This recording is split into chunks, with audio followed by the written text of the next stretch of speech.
अस्सलाम वालेकुम, मेरा नाम है चासिफ हाशमी और ये है Toyota aqua Z package 2021 model.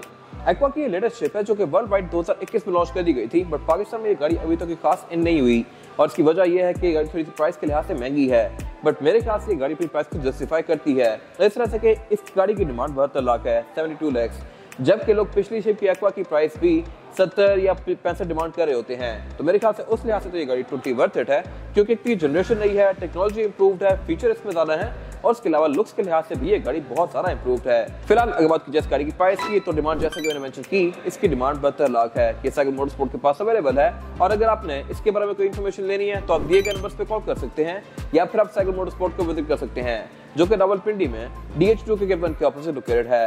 हमारी एक और ब्रांच भी है रावलपिंडी मरी रोड पे। तो खैर, overall it's a good hybrid car and today I am going to review it.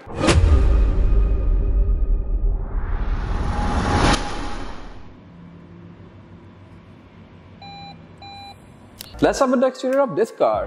Looks के लिहाज से ये गाड़ी काफी इंप्रूव की गई है। इस तरह से इसकी हेडलाइट्स सब काफी डिसेंट कर दी गई हैं। पहले एक्वा की हेडलाइट्स काफी फंकी हुआ करती थी, बट ये मेरे ख्याल से एक फिट एडिशन है।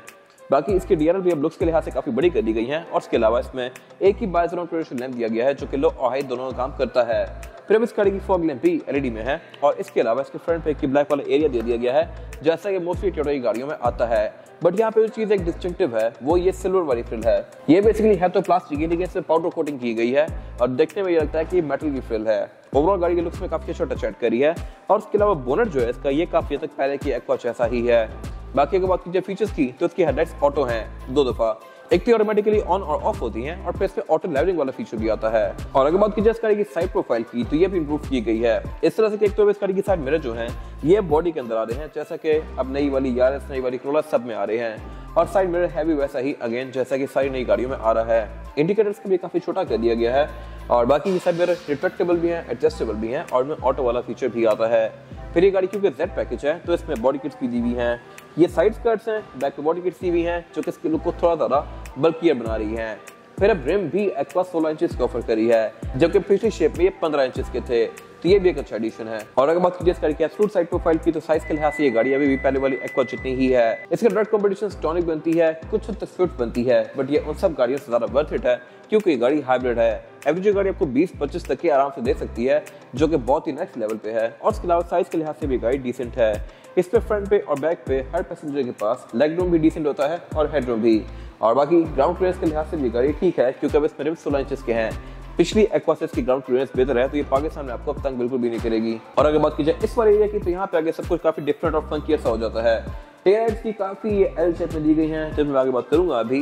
बाकी टचलेस तो यहाँ पे काफी स्मूथ हैं, लेकिन ओवरऑल जो इसके फेंडर्स हैं ये बॉडी से काफी बाहर हैं और बोस्टेड हैं। बाकी विंडोज वगैरह इसमें टिंटेड आती हैं हर जापानी गाड़ी की तरह और सिक्योरिटी लाइंस भी कंपैरेटिवली पहले से काफी डिफरेंट कर दी गई हैं। और अगर बात कीजिए इस गाड़ी की रेट की, तो सबसे डिस्टिंक्टिव चीज यहाँ पे इसकी टेल लाइट्स हैं, क्योंकि तो है काफी कर्व में और इसके अलावा बॉडी काफी अंदर तक आ रही है। फिर इसकी डिग्गी भी थोड़ी डिफरेंट है। इस तरह से अगर मैं इसकी डिग्गी को ओपन करता हूँ तो इसकी जो छत है ये काफी पीछे खत्म हो जाती है और इसकी डिग्गी फिर बाकी बैक पे काफी पीछे तक आ रही है। नई वाली यारिस भी ऐसी है, same goes for this car. छत इसकी बेसिकली रेयर पैसेंजर्स के ऑलमोस्ट हेडरूम के ऊपर ही खत्म हो जाती है, बाकी पीछे में इसकी डिग्गी है। ट्रंक में आप इसके 4 से 5 लोगों के लगेज इजीली रख सकते हैं।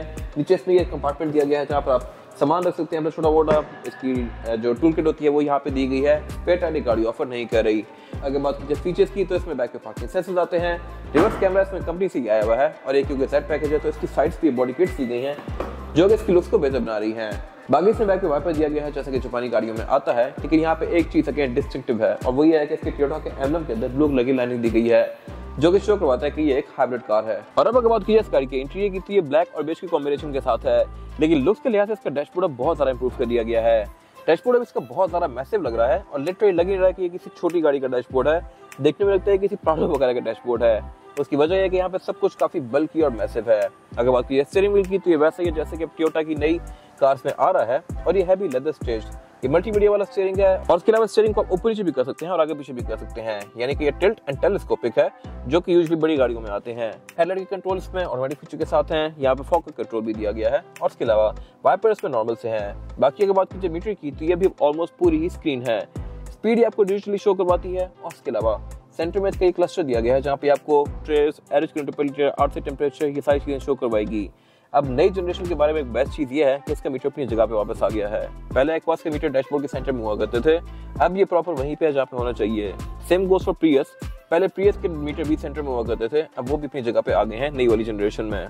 फिर इसके अलावा इसके मीटर की हाउसिंग सारी ही चीक प्लास्टिक की फिनिश में है, जो कि मेरे ख्याल से इस कैटेगरी के लिहाज से ठीक है। ये एक एंट्री लेवल कार है तो मेरे ख्याल से इट्स ओके, बट उसके अलावा यहाँ पे मटेरियल्स डिसेंट दिए गए हैं।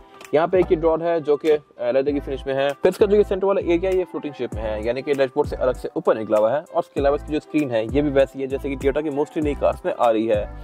इसमें ब्लूटूथ, ऑक्स, नेविगेशन, यूएसबी ये सब कुछ आता है। क्लाइमेट कंट्रोल भी आप इसका यहीं से एडजस्ट करेंगे। और इसके अलावा और भी बहुत सारे फीचर्स हैं जो कि आप इस गाड़ी के ऑन और ऑफ कर सकते हैं इसी स्क्रीन को यूज करके। ये जेन्युइन टीवी वाली कार है। फिर नीचे क्लाइमेट कंट्रोल दिया गया है जो कि है तो सिंगल जोन ही, लेकिन इसका डिस्प्ले काफी मजेदार है। इस तरह से कि इसके जो ये टेम्परेचर का नॉब है इसके बीच में ये गाड़ी आपको टेम्परेचर शो करवाएगी इस तरह से। फिर इसके अलावा इसका गेयर सिलेक्टर इलेक्ट्रॉनिक है, आपको डिफरेंट गेयर्स में इस तरह से स्विच कर सकते हैं जैसा कि प्रियस के मीटर हुआ करते थे। और रिवर्स पे लगाते ही इसका रिवर्स कैमरा ऑन हो जाएगा। इसकी गाइडलाइंस भी डायनामिक है, यानी कि स्टीयरिंग मोड के साथ साथ इसकी गाइडलाइंस भी मुड़ती हैं। फिर इसके अलावा कुछ गाड़ियां 360 डिग्री कैमरास भी ऑफर करती हैं जो कि इस पे नहीं है। अगर हो तो मेरे ख्याल से अच्छी बात थी। बाकी फिर यहाँ पे इसके ये कुछ ड्राइव मोड्स वगैरह दिए गए हैं। ड्राइव मोड्स में टोटल 3 आते हैं, नॉर्मल, इको और पावर। इसके अलावा नीचे पे इसका ये कप होल्डर वाला एरिया दिया गया है और आउटलेट दिए गए हैं, चार्जिंग पोर्ट दिए गए हैं। और इससे पीछे इसका ये सेंटर कंसोल है जो कि स्पेस के लिहाज से बस ठीक है। यहाँ पर आप छोटा मोटा सामान रख सकते हैं। यहाँ भी ये पावर आउटलेट है। और अगर बात कीजिए सीट्स की तो ये इसकी फैब्रिक की फिनिश में है। ड्राइवर की सीट पर हाइड्रोलिक वाला फंक्शन भी आता है, यानी कि आप इसको रेस ऑल ओवर कर सकते हैं। फिर इसके अलावा विंडोज गाड़ी की चारों ही सिंगल टाइप वाली हैं। साइड मिरर्स के रिट्रैक्टेबल हैं और ऑटो का फीचर भी है। हेडलाइट्स के ऑटो डिमिंग फीचर के साथ हैं। और इसके अलावा बाकी हेडरूम वगैरह भी इसका डिसेंट है। वैनिटी मिरर्स में ड्राइवर और पैसेंजर दोनों के लिए आते हैं विद लाइट्स जो कि ऑटोमेटिकली ऑन और ऑफ होती हैं। इवन फॉर्च्यूनर और रीवो की लाइट्स भी पाकिस्तान में ऑटोमेटिकली ऑन ऑफ नहीं होती, उनको आप हाथ से ऑन करेंगे। तो ये गाड़ी उनसे भी नेक्स्ट लेवल पे है। इसके बाद अगर बात की जाए इस गाड़ी में पैसेंजर्स के लिए सीटिंग कैपेसिटी की तो ये बैक पे सफिशिएंट है। मेरे पास लेगरूम का भी यहाँ पे कोई खास इशू नहीं है और हेडरूम का भी। अमेनिटीज यहाँ पे डिसेंट है। इस तरह से पैसेंजर्स के लिए आउटलेट दिए गए हैं, एयरबैग्स दिए गए हैं, विंडोज में प्राइवेसी वाली आती हैं और रेयर डोर्स में स्पीकर्स भी हैं।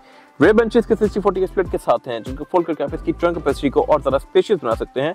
और इसके अलावा सेंटर में एक कंसोल दिया गया है जिसको निकाल के मैं एज एन आर्मरेस्ट भी यूज कर सकता हूं और इसमें 2 कप होल्डर्स भी दिए गए हैं। इसके बाद अगर बात कीजिए इस गाड़ी के इंजन की तो इंजन इसमें अभी 15 सीसी है, लेकिन ये पहले वाली एक्वा जैसा नहीं है। इसमें कुछ टेक्निकल इंप्रूवमेंट्स की गई हैं जो कि इसकी परफॉर्मेंस को भी और फ्यूल एफिशिएंसी को भी बेहतर बनाती हैं। ये इंजन इनलाइन 3 सिलेंडर है और इसके अलावा 1.5 है, हाइब्रिड है और ये गाड़ी 116 हॉर्स पावर प्रोड्यूस करती है जो कि सफिशिएंट बॉडी साइज के लिहाज से ये गाड़ी एक छोटी सी हैचबैक है। हालांकि 116 या 119 का हॉर्स पावर का फिगर ऑल्टिस 1.6 या सीटीएस पर 1.5 का होता है जो कि साइज के लिहाज से काफी बड़ी होती हैं। और सिर्फ यही नहीं, इसके फिर इंजन के साथ एक हाइब्रिड मोटर भी है जो कि इसकी परफॉर्मेंस को और ज्यादा बेहतर बनाती है। बाकी फिर इसमें ABS, traction control, drive mode, सारी चीजें दी गई हैं। इंजन भी इसका काफी वेल इंसुलेटेड है और टाइटली पैक्ड है। और बाकी जहां तक बात है एवरेज की तो ये गाड़ी आपको 20-25 की एवरेज आराम से दे सकती है। इसके बाद अगर बात कीजिए टायर साइज की, और टायर साइज जो ऑफर करती है एक्वा ये 195, 55 और 16 टायर्स में मिशलिन के हैं जो कि ऑलमोस्ट ब्रांड न्यू है और ये आपको 50-60 किलोमीटर तक एक अच्छी राइड प्रोवाइड करेंगे। फिर इसके अलावा में स्काई के डुअल कॉम्बिनेशन में है, एल्यूमिनियम और ग्लॉस ब्लैक के।